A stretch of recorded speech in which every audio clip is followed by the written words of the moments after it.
Hepinize merhabalar. Önümüzde şu malzemelerden aşağı yukarı tahmin etmişsinizdir. Bugün bir saç tava yapacağız ama yine Hacı Mutfak'ta serisine çekeceğiz bu videoyu. Bugün şöyle farklı bir et var. Bunu bugün babam getirdi. Şimdi ben önden bu etle ilgili bir bilgi vereyim. Ondan sonra topu babama bırakacağım. Bu sakatatçılarda satılan bahar eti diye geçen ettir. Hayvanda 2 tane bahar eti bulunur. Normalde mesela kasaba gittiğiniz zaman da bir bahar eti istediğinizde size bir bahar eti verirler. Ama bu yabancıların skirt dediği şu tam kaburganın üzerinde olan ettir. Daha ince, yine aynı yapıda, böyle lifli bir yapıda ince bir ettir. Çok da lezzetli bir ettir. Daha önceden ben sucuk taco videosunda kullanmıştım. İzlemeyenler için ekranın sağ üst köşesine linki bırakacağım. Bu ise ciğerin arka tarafından çıkan bir ettir. Buna kasaplar papuç der. İşte bazısı bahar eti der. Bu fiyat olarak diğerlerine göre daha ucuzdur. Ciğere yapışık olduğu için, yani ciğerin hemen arkasından çıktığı için sakatatçılara gider. Normalde kasaptan bahar etini almaya kalksanız bilmiyorum ama ortalama 50 lira civarıdır. Bu eti kaça aldın hacım? Hacım bunu 30 liraya aldım. 1 kilo değil mi? 1 kilo. 1 kilosu 30 lira. Bunu sakatatçılar ne yapıyor arkadaşlar? Özellikle mesela ben dana yanak aldığım zaman sakatatçılar sadece yanak etlerini vermiyor. Bütün kafayı veya yarım kafayı komple almak zorundasın. Şöyle yumruğum kadar bir yanak eti çıkıyor. Geri kalan kıyma çok yağlı bir kıyma. Ben o zaman içine bunlardan kattırıyorum ki bunun kıyması aslında güzeldir. Harikadır. Kıyması güzeldir. Bu lifli bir ettir. Ama hani kötü bir et değildir. Dışında temizlenmesi gereken küçük bir iki yer var. Onları hallettikten sonra yani gayet güzel kullanabileceğimiz bir et. Evet hacım. Evet. Önce Bismillahirrahmanirrahim diyelim, başlayalım. Biz şunu bir gösterelim arkadaşlar, bak. Bunu özellikle ben aldım. Bir hanım kardeşimiz de Mustafa'dan rica etmişti. Ben onu okudum. Şöyle yumuşak bir şey istedi senden. Sote. Evet. Ben de bu soteyi bilirim yani. Güzel de yaparım şimdi. Bakacağız, yapacağız. Benim de aklıma bu geldi. Arkadaşlar, bonfile gibi 30 lira. Bak, bunu yedikten sonra çok arkadaş yapacak. Bunun fiyatı da arttırabilirler yani. Bak. Aynen. Aynen bak. İşin garip tarafı şu da kuyruk yağı 60 lira kilosu. Ya böyle bir saçmalık Vallahi yok bak ya. bu da 60 Vallahi lira öyle. arkadaş. Ne hale geldik anla yani şimdi. Yani bu Yani şu an düşünün, olay et bu. 30 lira kilosu, kuyruk bak, yağı 60 lira. Olacak iş mi ya? 60 lira. Yani olacak gibi değil. Ama şimdi bak, biz bunu başlıyoruz. Bunu yapacağız inşallah ve biz de çok seviyoruz. Siz de seveceksiniz inşallah. Sucuktaki aldığımız performans, aldığımız izlenimler herkes yaptı. Çok da beğendi. Memnun olduk. Bunu da yapacağız. Şu ana kadarkilerin hepsini bana çokça atan oluyor. Yani Mustafa'cığım yayınladığımız şimdi bütün sen videolar bunu geliyor. sen bunu şimdi bir temizle. Tamam. Tamam. Ben şöyle size hemen hızlıca göstereyim arkadaşlar. Çok detaya girmeme gerek yok. Şu dışında bir tane, bakın şurada bir bağ dokusu. Aslında sinir değildir ama. Sinir değil o. Ama bunlar kayış gibi olur. Piştiği zaman eti toplar zaten. Kayış gibi olur. O yüzden de şu kısımları fazla ete girmeden temizleyeceksiniz. Ben göstermek için temizletmeden aldım. Aslında bunları ben kuşbaşıda yaptırabilirdim yani. Evet. Bunu Bakın. yapardım ama siz görün diye. Bakın şu arada da Bak. şurada bakın. O Bir tane sinir o. bakın. Şöyle göstereceğim size. Sinir o işte. Heh. Tam etin şöyle birleşim noktasında, zaten dışından şöyle çizgi şeklinde görürsünüz. Bu etin tam şu arasında bir tane siniri vardır. Bunları almak zorundasınız. Şöyle bak, şu aradan zaten biz bunu küçük küçük parçalara ayıracağımız için bütün steak gibi pişirmeyeceğiz. O yüzden de şu kısmından ete girdim. Eti ayırdığım zaman arasında şöyle bir yine sinir, bağ dokusu yine var. Şimdi bunları almazsanız etiniz sert olur. Sert. O yüzden bunları zaten biz küçük küçük parçalara ayıracağımız için şu kısımları etten sıyırmamız gerekiyor. Ya eğer tanıyorsa kasabını veya şeyini, bunları Tabii yaparlar. temizlettirebilirsiniz de Yaparlar. yani. Ha, lezzet olarak böyle muhteşem bir et değildir ama işte bizim bugün yapacağımız gibi domates, biber, sarımsak, kuyruk yağı, bu tür yancılarla kıymetli bir et haline gelir. Bakın etin yapısı itibariyle bakın. Tabii. Bak Hiç. görüyor musun? elimde parçalanabiliyor. Gerçekten yumuşak bir ettir. Çünkü tamamen liften oluşur. Er ucuz kötü değildir yani. Değil. Yani bu şimdi sakatatçılarda olduğu için hani bilinmiyor zaten. Ya bilmezler. Çoğu bilmez bunu. tabii çoğu kişi bilmez. Ama yine bilen bilir yani. Ya bilen bilir tabii canım bu. Yavaş üstüne. Ya. Bu arada küçük bir kaza geçirdim ben de. Babama devrettim işi. Şimdi arkadaşlar o bahsettiğimiz şekilde kenarlarında dikkatli bir şekilde benim gibi parmağınızı kesmeden bu sinirleri ayıklıyoruz. Hep diyor yapıyoruz diyor. Mustafa abi ya bir şöyle bir yumuşak bir şey yap diyor. Ben de bunu böyle yapardım dedim Mustafa bak dedim. Bunu yapacağız. Hem ekonomik olacak hem de Allah'ın izniyle çok güzel olacak. Bazı etler var arkadaşlar böyle. Ülkemizde zaten et fiyatları malum. Ama bazı etler var çok Taş gibi. fazla bilinmiyor. Bir de bazı etler de var ki yani hep böyle almış başına gidiyor. Hep aynı şeyler kullanılıyor. Bunlar çok fazla kullanılmayan etler. Ama bunu kötü yapmaz yani. Talebe kardeşlerim bak bunu da siz yaparsınız ha bak bunu gözünüzde hiç büyütmeyin. Yani fiyata baktığınız Bak. zaman neredeyse tavukla aynı paraya geliyor Evet, arkadaşlar. bak. Yani tavuğun fiyatı da arttı biliyorsunuz. Çalışan kardeşlerimiz, öğretmenler falan bu çok aslında basittir. Bunu aldığınız kasabınızdan veya mahallenizdeki sakatatçıya rica etsen bunu 2 dakikada temizler yani. Tabii elinizden gelmiyorsa onu baştan tartıyorlar ondan sonra temizliyorlar. Ondan sonra şey yapıyorlar. Arkadaşlar bu arada etin yapısına bir bakın ya. Bakın. Görüyor musunuz? Hem lif hem de kendinden bir yağ dağılımı var ette. Etleri de aşağı yukarı şu boyutlarda doğradık. Evet. Çok böyle ufak yapın Yani böyle ki kuşbaşı gibi değil. Daha çok sotelik yani gibi. saç kavurma diyoruz ya. Saç kavurma işte özelliği de bu olacak inşallah. Mustafa elini kesti, iş bize kaldı yani. Biz yani böyle ava atacaktık. Yap Mustafa şimdi kes diyecektik yani. Ya. Ne yapalım hacım? Sinirleri alana kadarmış benim için. Neyse ben şimdi Arkadaşlar, oldu. Bayağı kanadı bu arada. Bu kuyruk O yüzden yağı, etleri ellemedim ama biberleri, domateslere yardım kuyruk ederim yağını ben niye? Kuyruk yağı böyle pek kokmaz. İç yağda mesela iç yağ 8 lira kilosu. Bu hemen yesen iç yağından da olur yani. Ha, iç yağından da oluyor sana. yani. Olur Bunda olur. şey yok. Olmaz diye bir şey yok ama kuyruk yağının kendine has bir aroması var Ha, biliyorsunuz. işte ama Hoş bir kokusu var.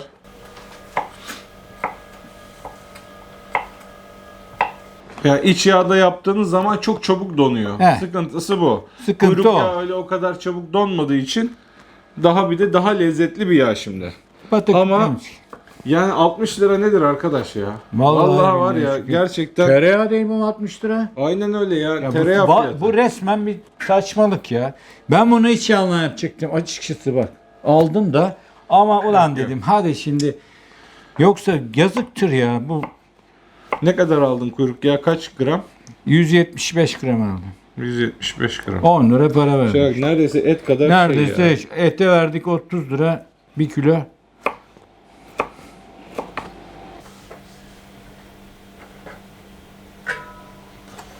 Bunu böyle sözde gidiyorlar pahalı etten alıyorlar Mustafa. Hı hı. Ve pahalı hem sert. İşte o kardeşimizin dediği gibi ya abi yapıyoruz taş gibi yiyoruz, taş gibi oluyor diyor. Ya tabii şimdi genellikle böyle but eti kullanıyorlar. But eti nispeten daha serttir tabii. Aslına bakarsanız hani kasaptan aldığınız o da yine çok fazla bilinmiyordu. Yine uygun diyebileceğimiz rakamlarıydı. Gün görmez. O da mesela uygun fiyatlı bir etti ve bence kavurma için 10 numara bir ettir. Yani şöyle saç kavurma için hele biraz yağlısı denk gelsin süper olur. Ama o da şimdi pahalandı. Yani bir şeyi öğrendiğin zaman da hemen fiyatı yükseliyor işte. Hayret Böyle de bir ya. şey var. Vallahi şunu bile diyorum bak şimdi ben zaten sakatatçıda 10 tane mi ne vardı bundan fazla da yok Tabii, yani tabii. bunlar. Özellikle ben ekonomiye bakıyorum böyle ekonomik millet yesin. Evet. Allah için yesin Evet. yani. Bir de bak bunlar benim eski domatesleri nispeten daha güzel. Bu yeni soğan gibi yani. Şimdi domates de önemli. Bunda Tabii, domates, biber de çok Şimdi önemli. bakın şunu dolaptaydı bunlar. Evet. Yani biraz orasını burasını temizledik kullanıyoruz. Ama bak şu da yeni aldığımız domates. Vallahi Bildiğim mandalina gibi yani. Aynen. sapsarı. böyle tam ölmeden, tam şey yapmadan şimdi etlerimizi atıyoruz.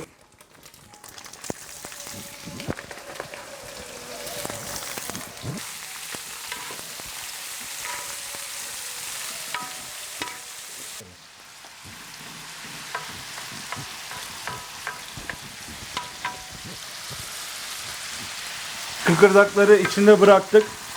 İsterseniz yani bu kıkırdağı sevmeyenler varsa benim daha önceden yaptığım gibi hani yağ eritip kıkırdakları alabilirsiniz ama kaldığı zaman da çok lezzet veriyor. Ama Mustafa bunu iyi bak oğlum bak şimdi. Bunun en son yenişinde güzel yiyecek. Göreceksin yani. Bu böyle yenir ya. Böyle yenir ya.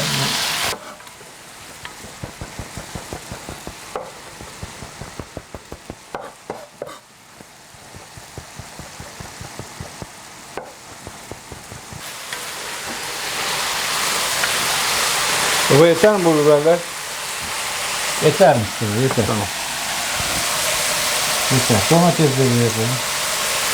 Tamam. Evet biberleri atıyorum. Evet arkadaşlar, şimdi gördüğünüz gibi artık suyu gitti, sadece yağı kaldı. Bunu nasıl anlıyorsunuz? Su biraz daha böyle bulanıktır, yağ berraktır. Evet. Şimdi biberleri de biz şöyle küçük küçük doğradık. Babacığım İçine attık. He? Canım sağa da at.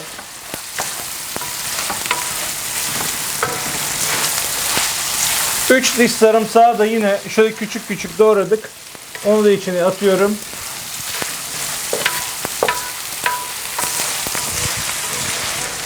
Evet. Suyunu vermiyor pek. Verme suyunu verme.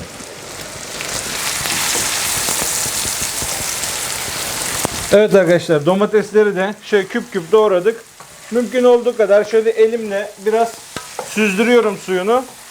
İyice sulandırsın istemediğimiz için. Bu arada kabuklarını da önceden soymuştuk domatesin.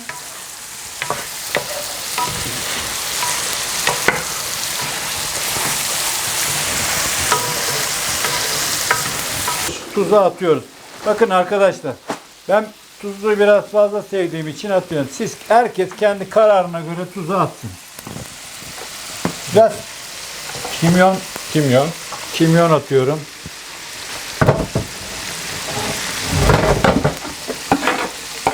Kırmızı biber, pul biber atıyorum. Bak bu acısız. Ben seviyorum bak arkadaşlar. Ben acı atıyorum buna.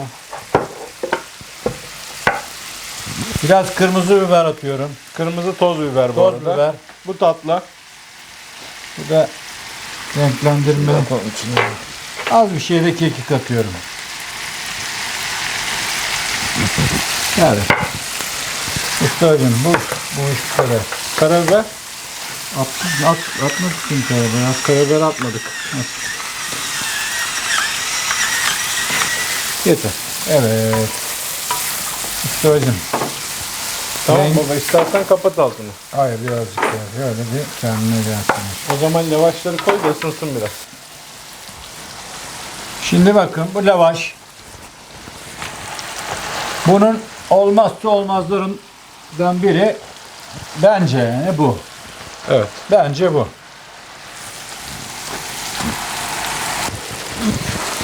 Of be Mustafa be. Of. Of Allah'ını seversen çek şuraya. Şunu çek şöyle Tamam. bir bak. Arkadaşlar lütfen bir bakın. Şu an çekimdeyiz baba, zaten çekiyor. Çekimde miyiz? Evet, O çekiyoruz. zaman bir bak Allah'ını seversen bir bak Mustafa. Ya bu Acı Baba'nın sana kıyas. Arkadaşlar ne olur bunu yapın ya. Ne olur yapın. Çok mutlu oluyorum. Siz yapınca vallahi mutlu oluyorum. Şimdi Evet arkadaşlar, şöyle gösterelim baba. göster onu. Göster. Şu an bakın dibinde kalan sadece o kuyruğun yağı, etin kalan yağı. Suyunu tamamen çektirdik. O yağı da biraz şimdi görecekler nasıl yapacağız. Tamam. Tamam. Şimdi artık altını kapattık. Hacımdan yine bir şaheser. Maşallah. Maşallah, barakallah. bu kadar şanslar bu olur yani bak. Hacım şöyle de bandırarak yeseydik be. Böyle dağılır şimdi o. Bak şimdi Mustafa'cığım dağıttırmayacaktım ama Yok, bunu yok, ben şimdi böyle bak. benim olayım budur Aynen. aslında. Bakın Aynen. arkadaş Böyle- benim olayım budur. Şimdi benim olayım budur. Bunu böyle tomaç yapacaksın, Ah yiyeceksin. işte oğlum benim. Al bakalım bismillah. Hadi yavrum bakalım. Eyvallah. Hadi bismillah. Seni bekliyorum hacım. Et konuşuyor be. Ya işte. Yani bir şey söylemeye bence gerek yok. Şöyle birazcık da Bismillah. bandıralım. Hadi yavrum bismillah. Arkadaşlar müsaadenizle tadıyoruz. Nasıl olmuş? Vay çok güzel. Çok acı. Acı biber bayağı yaktı yani. Bana birazcık Mustafa tuzu az geldi. Bana iyi baba. Yani sen biraz tuzlu Bana yiyorsun tuzu ama az geldi oğlum. Bak. tamam. Ben ama beğendim yani. Acısı da çok Çok güzel. güzel olmuş. Birer lokma da alalım arkadaşlar. Arkadaşlar zaten görüntü konuşuyor ama ben size şunu da bir göstereyim bakın. İnan bak but etinden daha yumuşak bir et. Ama bunun olayı ne biliyor musunuz? İnce kesmeniz gerekiyor. Evet. Ve yani şunu önünüze koysalar yok ucuz etmiş falan filan yemin ediyorum bunu anlamanız mümkün değil. Ette en ufak bir koku vesaire bir şey yok. Hani sakatat etleri biraz böyle hafif kokulu olur. Bunda öyle bir koku yok. Bana güvenin. Et tabii ki bir bonfile değil. Ama but etinden çok daha yumuşak. Parmağım kesildiği için o detayı atladım o arada. Yani doğramayı ben yapmadığım için biz yine doğru doğradık ama size anlatmayı unuttum. Lifleri biliyorsunuz lifli bir yapısı var. Lifleri böyle kısa kısa. Yani şunları lif kabul ederseniz şöyle dik açıyla keserseniz eğer et gayet yumuşak olur. Ve bu eti böyle iri parçalar halinde yapmayın. Bunun Evet, birazcık hani böyle püf noktası budur. Bunu biraz küçük küçük yapacaksınız ki ağzınızda sert bir et hissetmeyin. Böyle işte bak. Evet küçük küçük sote. Evet. Hacım ellerine sağlık. Afiyet şeker olsun. Ama ben rica ediyorum. Bak bu yemek 40 liraya mal oldu Mustafa. Evet. Şunu da söyleyeyim. Rahatlıkla bak. Rahat. 6 kişilik. Yani öğrenciler bunu 4 kişi gömer de bizim gibi 6 Allah kişi yer. kusura bakma. Bunu pek gömemez bu. Çünkü ağır bir yemek bu. Yani o kadar şey değil. Evet içinde yağ 6 falan var kişilik ama yemek bu kardeşim. En azından 6 kişilik yemek. Zaten 1 kilo et. 200 gram yağ, 1-200. evet. Domatesin 2 kilo var Mustafa burada. Ama yapın. Yani bu paraya da bunu yiyin. Ve dediğimiz gibi böyle banarak yiyin. Bırakın sonra da ellerinizi yıkayın. Aynen öyle. Afiyet şeker olsun hepinize. Bu arada babamdan yapmasını istediğiniz tarifler varsa aşağı bunları da yazarsanız Sakatat. memnun oluruz. Sakatat Evet bu sakatat diyoruz. cinsi olur veya aklınızda olan başka bir şey olabilir. Arkadaşlar izlediğiniz için teşekkür ediyoruz. Hacım ellerine sağlık. Allah razı olsun. Herkese afiyet olsun. Eyvallah. Biz de yemeğimizi soğutmayalım bir an evvel yiyelim. Beğendiyseniz beğen tuşuna basmayı, bu tür videoların devamının gelmesi için kanalıma abone olmayı unutmayın. Bir sonraki videoda görüşmek üzere. Kendinize iyi bakın. Hoşça Allah'a kalın. emanet olun.